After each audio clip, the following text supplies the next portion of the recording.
Hey folks, it's CS back here with another installment, and here's my review for UFC on FX, Guillard versus Miller.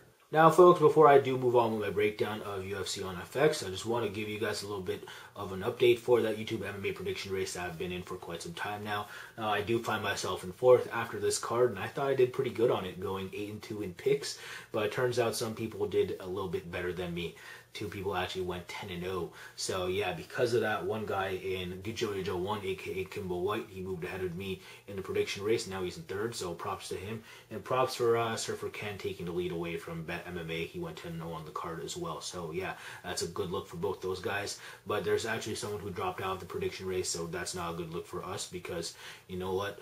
Of course, the winner of this thing that got to 200 picks correct first would get a t-shirt from the rest of the participants. So now we're lacking 1 t-shirt because some guy dropped out and he's not willing to fork over a t-shirt even if he dropped out, which is not cool because, you know, we all started knowing that, you know, we're going to have to fork over a t-shirt if we didn't get to 200 first. So that's not a good look. Of course, I'm talking about Scotty J86. And yeah, I don't know. I just think it's a little bit fishy to why he would just pull out like that.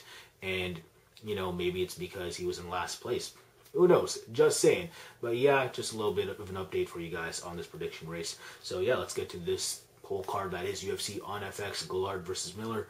In my opinion, it was one of the better free cards that I've seen. You know, I thought it was pretty fun. Another crazy one in terms of finishes. We had, what, 6 first-round finishes? I think we had 8 finishes overall. So yeah, I don't know. I thought this card kind of flew. And yeah, it was pretty good. You know, I thought the UFC on FX broadcast was pretty good as well. You know, production value-wise, they had their shit together. Everything looked pretty good. You know, we were kind of missing Joe Rogan and Mike Goldberg, but you know, of course, they're holding the pay-per-views down. But I think John Anik and Kenny Florian or Stephen Bonner or whoever, I thought everyone was doing a good job. So yeah, that's about it for that. But let's take a look at that main event that was Jim Miller versus Melvin Guillard. Now, folks, of course, Jim Miller ended up getting the win via rear naked choke, round 1 submission. So, yeah, very solid win for someone like Jim Miller, you know, getting it done over Melvin Guillard, someone who's been hyped up for quite some time now. Of course, he had that nasty loss to Joe Lozon where he got clipped and then he got choked.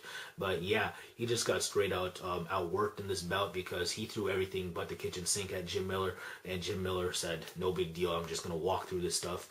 And all he needed was 1 chance to close the distance. And yeah, he got it done. You know, he just eventually got, you know, Melvin's back and he tapped due to a rear naked choke. So nice win for Jim Miller. And in my opinion, you know, he is maybe number 5 in the world because I think someone like a Gilbert Melendez does beat him. And we've already seen Frankie Edgar, Gray Maynard, and Ben Henderson beat him. And the reason those kind of guys beat him is because they're the only ones who can out-intense him, not get submitted, or not get finished in general against this guy. So yeah, they're going to pick up UDs against Jim Miller, and yeah, that's why Jim Miller is below them in my opinion. So yeah, he's still a very solid fighter. I still think he beats everyone else in the world that I'm trying to think of.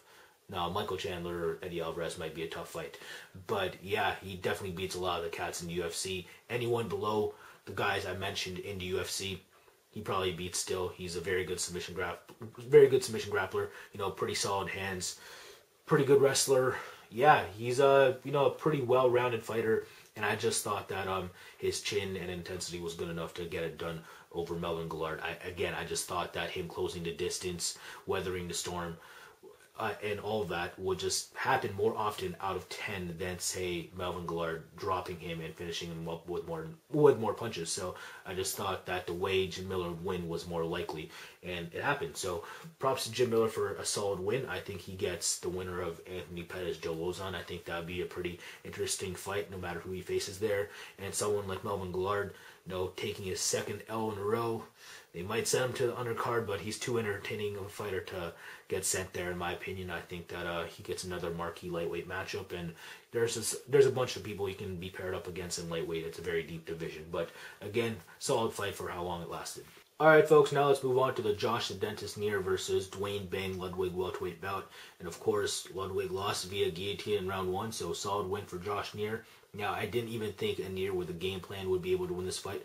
Of course, he would be able to win this fight. I just thought it was unlikely. You know, I thought Dwayne Ludwig's takedown defense would look on point.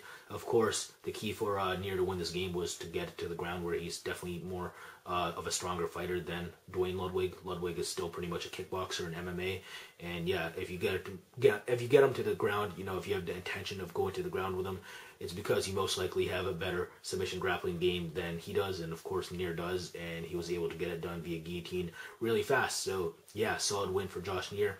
But I actually thought that Josh Neer of old would show up here against Duane Ludwig, and I thought Duane Ludwig would have an easier night because I didn't think Ludwig would be stuffing many takedowns. I thought that Neer would be subjected to standing up with Ludwig just because he felt like it, and of course that wouldn't be good because Ludwig is definitely the better striker, and he was showing off his striking skills for a bit, but of course Neer followed the game plan, got down to the ground, and tapped him out with that guillotine when Ludwig almost got up. So yeah, solid win for Josh Neer. Who does he face next? I don't know. He's still very much not that high up on that welterweight food chain. And Duane Ludwig, I don't know what's next for him. But again, solid win for Josh Neer.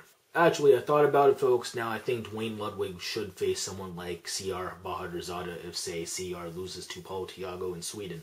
I think that would be a pretty good bout, thinking about it. Two kickboxers going at it. I think that would be a pretty fun fight. Yeah, but let's move on to Mike Easton versus Jared Papazian in bantamweight. And yeah, Mike Easton did his thing. Jared Papazian showed a lot of heart in this bout.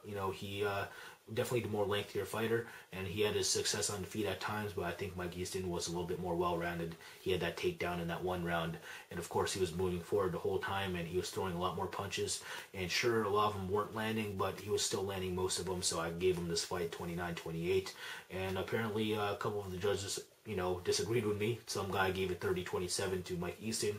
Another guy said 29-29, so it was a majority decision because the one other guy said 29-28 as well. So yeah, Mike Easton still got it done. Can't hate on that. I did think he won that fight. I just don't think there's a strong enough case to say that Papazian won this fight. I just didn't think he did enough to take more than one round, personally. So yeah, solid win for Mike Easton. Who does he fight next? I think John Dodson would be a good match. They already fought each other in the regional circuit, and Mike Easton edged him out there. I think John Dodson's a little improved now, and since they're both prospects, and since they're kind of on the bottom part of the bantamweight division, why not make that fight happen again, but in the UFC? I think that'd be a good fight. As for Jared Papazian, he showed a lot of heart in that battle, and I think that he's a good fit for the division as well. So I don't know who they'll put him up against, but I think he's a good enough fighter to stay in the UFC for now. Now, folks, let's move on to that heavyweight bout that kicked off the main card between Pat H.D. Barry and Christian Moorcraft. Now, Christian Moorcraft just didn't do enough of what he needed to do, and that's, of course, clinch up with Barry or get to the ground, submissions, all that jazz. And he had Pat Barry in a nasty armbar attempt, but Pat Barry actually escaped it, and he proved me wrong because I didn't think Pat Barry would be able to escape out of any submissions that Moorcraft would throw at him. Moorcraft's a pretty strong dude. I thought he got a grip on something. I thought it'd be over. But no, Pat Barry proved me wrong, and he was able to do at the end what I thought he was going to do to finish Christian Moorcraft. And that's, of course, punch his face and then finish him off with more punches.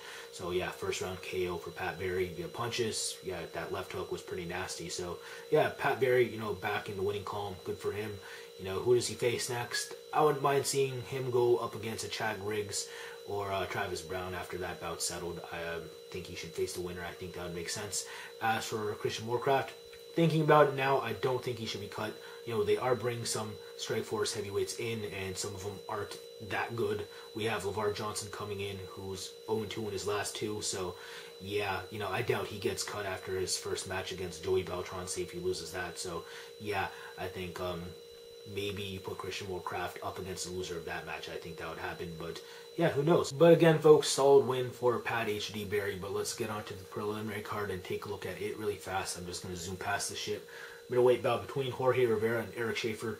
Now, folks, I was shocked to hear that Eric Schaefer was actually a favorite for this bout because he has no striking and he's a jiu-jitsu guy with not the greatest wrestling. So, yeah, talk about one-dimensional. I just thought Jorge Rivera had enough tools in the shed to just get it done against someone like Eric Schaefer. I thought if Eric Schaefer would get him down, I didn't think it was 100% possibility that he'd be able to submit Rivera, and he wasn't able to in that round one. Then, of course, in round two, Rivera just didn't get taken down, and when that happens against Eric Schaefer, you win. So, solid win for Jorge Rivera. I actually called for a second round TKO via punches, and that's what happened. So, what's next for Rivera? Who knows? He's always contemplating retirement.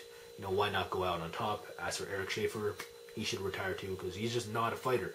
Next up, lightweight match between Kamal Shalarus and Habib Nurmagomedov, and Habib got it done over the course of 3, he ended up choking out Kamal Shalarus in round 3. So solid win for Khabib. Kamal Shalarus just, didn't look himself, in my opinion.